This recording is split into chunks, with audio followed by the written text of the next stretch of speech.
of honesty. There was more deal of respect, of elders and teachers. This generation, there's no respect for elders and teachers. This generation is no person's word. I mean, forget about it. Even contracts people break, and so there's a lot of things. Yeah, there's a lot of more good also in this generation, which you have also a lot more good, which all kind of counters that. But in a certain sense, there's more. There is. You can say it. There was the things were. So Moshiach is not going to come, you have to say, until the generation is either worse than this or better than this. How? You're right. They're both interesting signs. They're both correct. On one hand, it says Moshiach will come when things are very corrupt. At the other time, he waits for tshuva. Right. So. On the other hand, amidst the corruption, there are many people who are turning to Hashem, and many good, positive things happening. As you say, wars is not as good as it used to be. I mean, people don't think it's a good thing anymore. It's not a good thing. Not a good thing.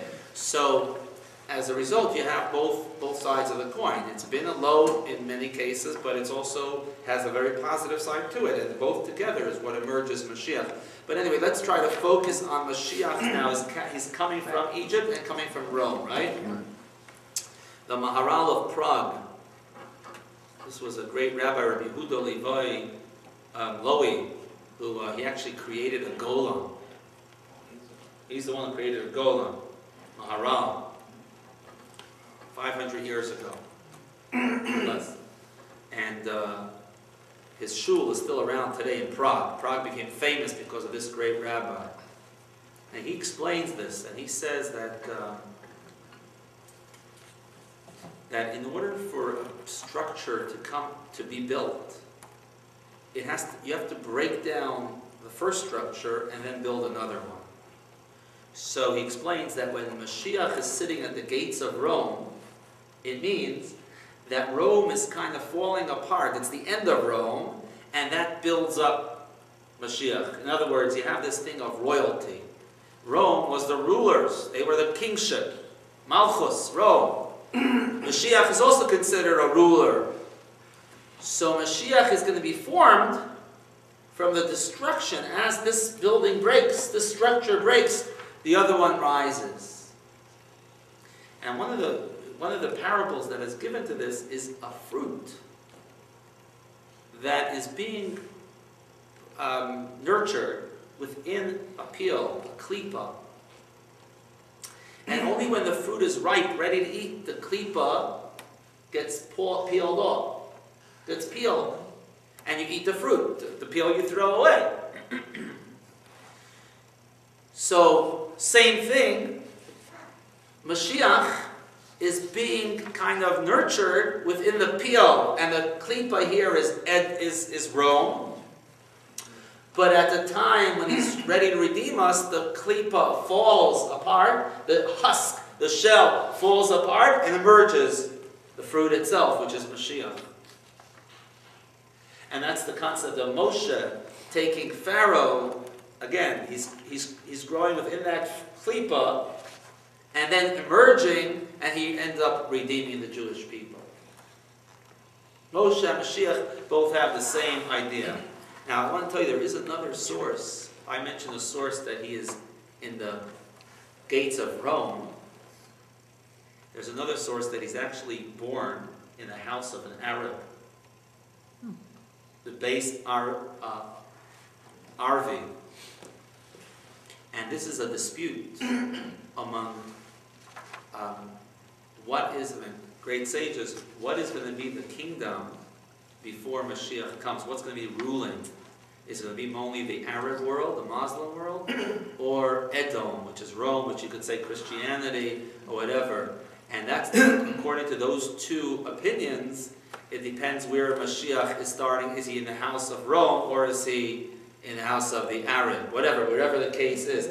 Now, I must tell you also that what we're talking about tonight, it's a little bit metaphorical also. It doesn't necessarily mean that today if you go take a plane to Rome and you're going to go out there on the street at the gates of Rome and say Shalom Aleichem, and the guy might say, yes, I'm Mashiach. Don't expect that to happen. If you take a flight, you might. But not necessarily will you find a guy with a name tag Moshiach there. So, for example, Rashi says about Pesach Romi in that Gemara, in that Talmud, Rashi says that it's not actual Rome, it's like a level in Gan Eden, in the Garden of Eden, that corresponds to Rome. Every part of Gan Eden has a kind of counterpart down here in the earth, and the part of Gan Eden faces Rome. So, whatever that means, a lot of these things are not to necessarily be taken literally, but we have to understand that what it says, there is a meaning. There is something there about Mashiach's connection to Rome. Either way you look at it, Mashiach is connected to Rome, or connected to this space Arvi, or whatever, the house of the Arab. So this is something that just to see how this is how Hashem made it happen. That Mashiach, it's going to come from that klipa of Rome, or the Arab world. Now, it's so bizarre to think that he would come from the Arab world. I mean, it's so crazy. But Moses came from Egypt. Exactly. Moses came from Egypt. That's the truth. There is sources though that literally speak about Mashiach starting out outside of Israel and taking the Jewish people to Israel. That not only in metaphorically, but that's the literal translation. And you have here a quote from Hosea. You look at number 4, and the children of Judah and the children of Israel shall be gathered together, and they shall appoint for themselves one head, and they shall go up from the land, for great is the day of Israel. Which means, the way this is interpreted, is that literally he's going to come with his gather the people, and they're going to go from the land, meaning from outside of Israel, and they're going to come to Israel. So we do have a source in Torah saying that Mashiach will not start out in Israel. Although, interestingly, Maimonides, he wrote a letter to the Yemenite Jews. A long letter. In that letter, he says Mashiach got to come from Israel. So there again, you got to dispute.